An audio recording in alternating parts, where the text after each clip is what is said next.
अस्सलाम वालेकुम। Hello everyone. आज हम बात करेंगे निकाहनामा के। निकाहनामा क्या है? निकाहनामा एक ऐसा डॉक्यूमेंट है जो कि शादी करते वक्त दोनों हस्बैंड एंड वाइफ साइन करते हैं, जो कि एक दूसरे के ऊपर कुछ ऑब्लिगेशंस और राइट्स जो है वो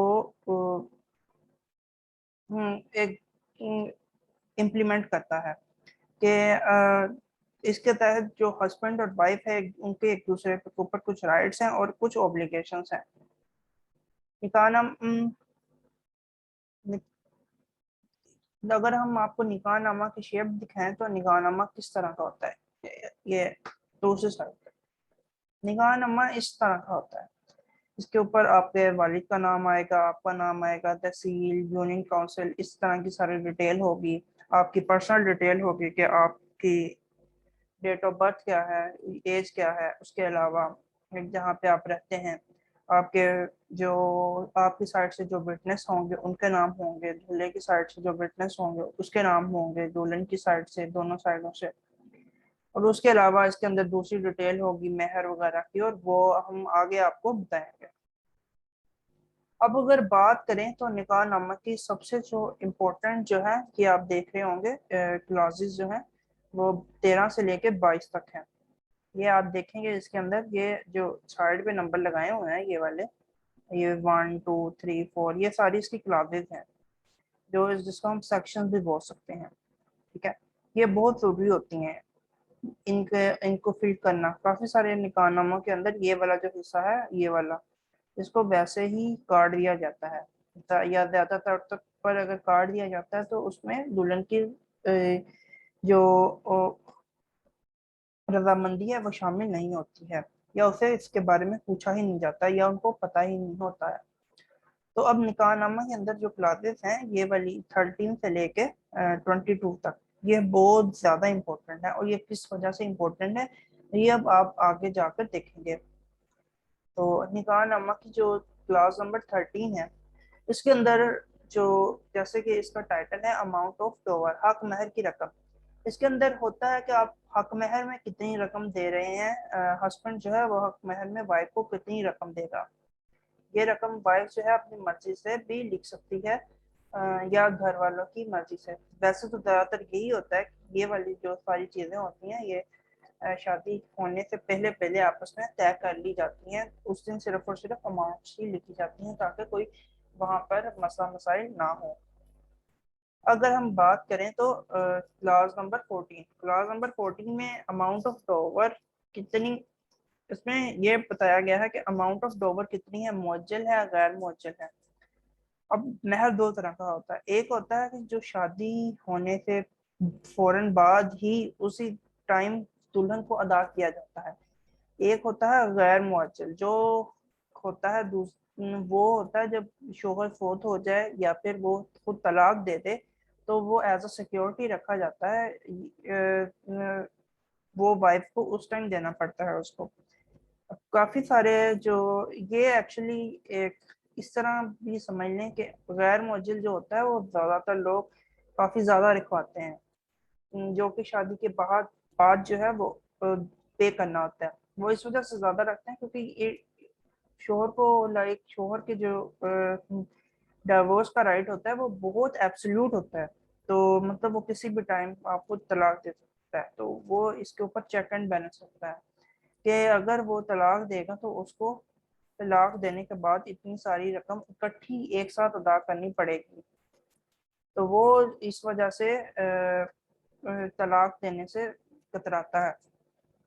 इसी तरह अगर हम बात करें क्लास नंबर 15 की, क्लास नंबर 15 क्या है जी के अमाउंट पेड, ये इसके अंदर बात की गई है कि कितनी जो है वो अ, हक महर जो है वो शादी के वक्त अदा कर दिया गया था, और कितना जो है वो रहता है, और जो मतलब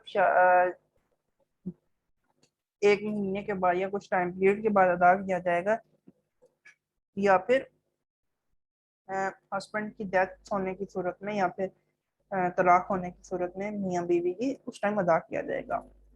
क्लास नंबर 15 जो है वो कहती है कि कोई भी प्रॉपर्टी जो है वो हक महर में लिखवाई जा सकती है, या प्रॉपर्टी के इक्वल जो मालियत है वो देना पड़ेगी। प्रॉपर्टी भी हो सकती है और प्रॉपर्टी के इक्वल जितनी मालियत की प्रॉपर्टी होगी वो दोनों उस सूरत में उन दोनों की सूरत में एक चीज देनी पड़ेगी। और उसके अलावा क्लास नंबर 17 है, इसमें आप अपनी मर्जी से कोई भी अलग से कोई खास कंडीशन ऐड करवा सकते हैं, जो कि है कि जिसके अंदर ये आ सकती है कि बीवी को दूध पिलाने का खर्चा बच्चे को, या फिर नानो नुक्फा मेंटेनेंस जो है, या फिर इसके अलावा कोई भी स्पेशल कंडीशन जो आपको सूट करती है वो आप ऐड कर सकते हैं। क्लास नंबर 18 की अगर हम बात करें तो क्लास नंबर 18 क्या है? क्लास नंबर 18 बात करती है कि बीवी को तलाक तफवीज दिया गया है या नहीं। डेलीगेटेड राइट ऑफ डाइवोर्स जिसको भी बोलते हैं। डेलीगेटेड राइट ऑफ डाइवोर्स होता है कि हस्बैंड जो है वो अपना राइट जो होता है वो बीवी को डाइवोर्स का दे सकता है, कि बीवी भी हस्बैंड को उसी तरह तलाक दे सकती है जिस तरह हस्बैंड बीवी को तलाक देता है। तो इस सूरत हाल में उसको आधा महर जो है वो भी देना पड़ेगा। तो ये डेलीगेटेड राइट ऑफ डिवोर्स जो है ये खवातीन के लिए बहुत ही एक इम्पोर्टेंट, इसको गौर से देखें, ये बहुत ही एक इम्पोर्टेंट जो है वो आपको राइट दिया गया है निकाहनामा के अंदर। काफी सारे लोग इसको इग्नोर करते हैं, मगर ये एक इतना इम्पोर्टेंट राइट है, अगर खवातीन को पता लग जाए तो मोस्टली खवातीन जो है वो इसको अपनी जो शादी के टाइम है लाजमी इसको अपने निकाहनामा की कंडीशंस के अंदर लाजमी ऐड करवाएं। अब उसके बाद अगर बात की जाए क्लास नंबर 19, क्लास नंबर 19 कहती है कि कोई भी रिस्ट्रिक्शन जो है वो आपके हस्बैंड की कोई भी रिस्ट्रिक्शन लगा दी जाए हस्बैंड के राइट ऑफ डाइवोर्स के ऊपर, के हस्बैंड जो है वो इस सूरत में डाइवोर्स जो है वो नहीं दे सकता है। जैसे एक तो काफी सारी रेस्ट्रिक्शंस हैं, वैसे तो लाइक हस्बैंड का जो राइट ऑफ डाइवोर्स है वो एब्सोल्यूट है, जो कोर्ट है उसने भी ये डिसीजन दिया है, मगर फिर भी लोग जो है इसमें कभी ना कभी कोई रिस्ट्रिक्शन ऐड कर सकते हैं। या फिर अगर हस्बैंड इसके अंदर कोई अगर हम स्पेशल कंडीशन की दोबारा वापस आकर बात करें तो स्पेशल कंडीशन में हम ये भी लिखवा सकते हैं कि जो हस्बैंड है वो दोबारा दूसरी शादी नहीं कर सकता है पहली बीवी की इजाज़त के बगैर।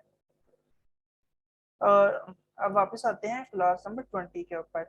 क्लास नंबर 20 है कि अगर कोई भी ऐसा डॉक्यूमेंट जो अलग से जिसके अंदर पूरी डिटेल है कि वाइफ को इतनी मेंटेनेंस मिलेगी, हस्बैंड जो है वो इतनी मेंटेनेंस मंथली उसको पे करने का हकदार होगा, और उन दोनों के जो माली मामला हैं जो भी उस सारे को अलग से एक डॉक्यूमेंट के ऊपर लिख कर अटैच कर दिया जाए, तो वो एक अलग से डॉक्यूमेंट जो है वो इसके साथ अटैच किया जा सकता है। अगर वो अटैच किया गया है तो इसके अंदर हम क्लास नंबर 20 के अंदर लिख देंगे कि वो अटैच किया गया है या नहीं। क्लास नंबर 21 जो है, अगर शोहर दूसरी शादी कर रहा है तो उसने पहली जो है बीवी है उससे इजाजत ली थी कि या नहीं। ठीक है, क्लास नंबर 21 में इस चीज के रिलेटेड बात होगी। अगर उसने शादी पहली परमिशन ली हुई है पहली बीवी से, उसी सूरत में शादी कर रहा है वो नहीं, तो इसको फ्रीज किया जाता है। और एंड में बहुत ही एक बहुत इम्पोर्टेंट बात ये है कि जब आप शादी कर रहे हो तो आपके जो विटनेस है, दुल्हन के जो विटनेस है वो दुल्हन की ही साइड से हो, उसके रिश्तेदार हों और करीबी लोग हों। अगर दूल्हे की साइड से हैं तो उनके रिश्तेदार हों, उनके करीबी लोग हों। ये ना हो कि दोनों के जो रिलेटिव्स हैं या फिर दोनों के जो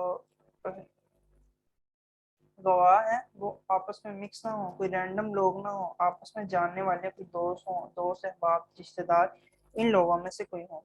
क्योंकि बाद में जब फॉर एग्जाम्पल खुदा ना खास्ता अगर कोई मसला मसाइल पैदा होता है तो मसला मसाइल पैदा होने के बाद जो है वो इख्तलाफात बढ़ जाते हैं। इख्तलाफात में फिर ये होता है कि हर कोई अपनी अपनी जो साइड होती है उसको सपोर्ट करता है, तो कोर्ट के अंदर केसेस आते हैं, तो वहाँ पे लेन देन का मामला होता है, मेंटेनेंस के मामले होते हैं, जो आपने हक महर का मामला होता है, उसके अलावा सामान जहेज का मामला होता है, सोने का, इस तरह सारी चीज़ों के जो मामला होते हैं उसमें गवाह होते हैं, उनकी जो गवाही होती है वो बहुत अहम किरदार अदा करती है। तो ये निकाहनामा था, ये ख़वातीन को तो लाजमी इसके ऊपर अबूर हासिल होना चाहिए, क्योंकि آج کل کافی سارے ڈائیورس کے کیسز ہوتے ہیں، خواتین کو پتہ نہیں ہوتا کہ ان کے پاس ڈیلیگیٹڈ رائٹ آف ڈائیورس بھی ہے، جس کے تحت وہ اپنی مرضی سے خود بجائے کہ کورٹ میں دھکے کھانے کے خلا کے بجائے وہ ڈائریکٹ ہی اس رائٹ کو یوز کرتے ہوئے خود کو ڈائیورس دے سکتی ہیں۔ یہ نکاح نامہ میں آپ کو آخری بار دکھاتا چلوں، یہ اس طرح کا ہوتا ہے نکاح نامہ۔ اس کے اندر یہ جو ہم نے سب سے جو امپورٹنٹ شرائط ہیں وہ یہاں پہ ڈسکس کی تھی۔ جو سب سے امپورٹنٹ شرائط ہیں وہ یہ ہیں 13 سے لے کر 22 نمبر تک۔ اس کے اندر دیکھیں شادی کی تاریخ، مہر کی رقم، مہر کی رقم کتنی معجل ہے اور کتنی غیر معجل ہے، اور مہر کا حصہ جو شادی پہ ادا کیا گیا ہے اگر ادا کیا ہے تو کس قدر، اگر مہر کسی اوز یا حصے میں جائیداد دی گئی ہے، اگر جائیداد کی قیمت جو ہے وہ طے پائی گئی ہے، کوئی خاص شرائط ہوں، بیوی کا جو ہے کہ رائٹ آف ڈائیورس، بیوی کو ڈیلیگیٹڈ رائٹ آف ڈائیورس دیا گیا، کون سی شرائط کے تحت دیا گیا ہے، شوہر کے رائٹ پر اگر کوئی پابندی لگائی گئی ہے شادی کے موقع پر کے لیے، جو میں نے الگ سے بات کی تھی۔ یہ دیکھیں آپ کی سے اتنا سا ہوتا ہے آپ کا جو نکاح نامہ ہوتا ہے۔ آج کی ویڈیو کے لیے اتنا ہی۔ اگر آپ کو ویڈیو پسند آئی ہے تو لائک کریں، سبسکرائب کریں، شیئر کریں اور اپنے دوستوں کے ساتھ، تاکہ ان کو اپنے لیگل رائٹس کا معلوم ہو۔ اور آج کے لیے اتنا ہی، خدا حافظ۔ اور اگلی آنے والی ویڈیوز کے لیے جو ہے ہمارے پیج کو لائک کر دیں، یوٹیوب پہ سبسکرائب کر دیں اور بیل آئیکن کو پریس کر دیں۔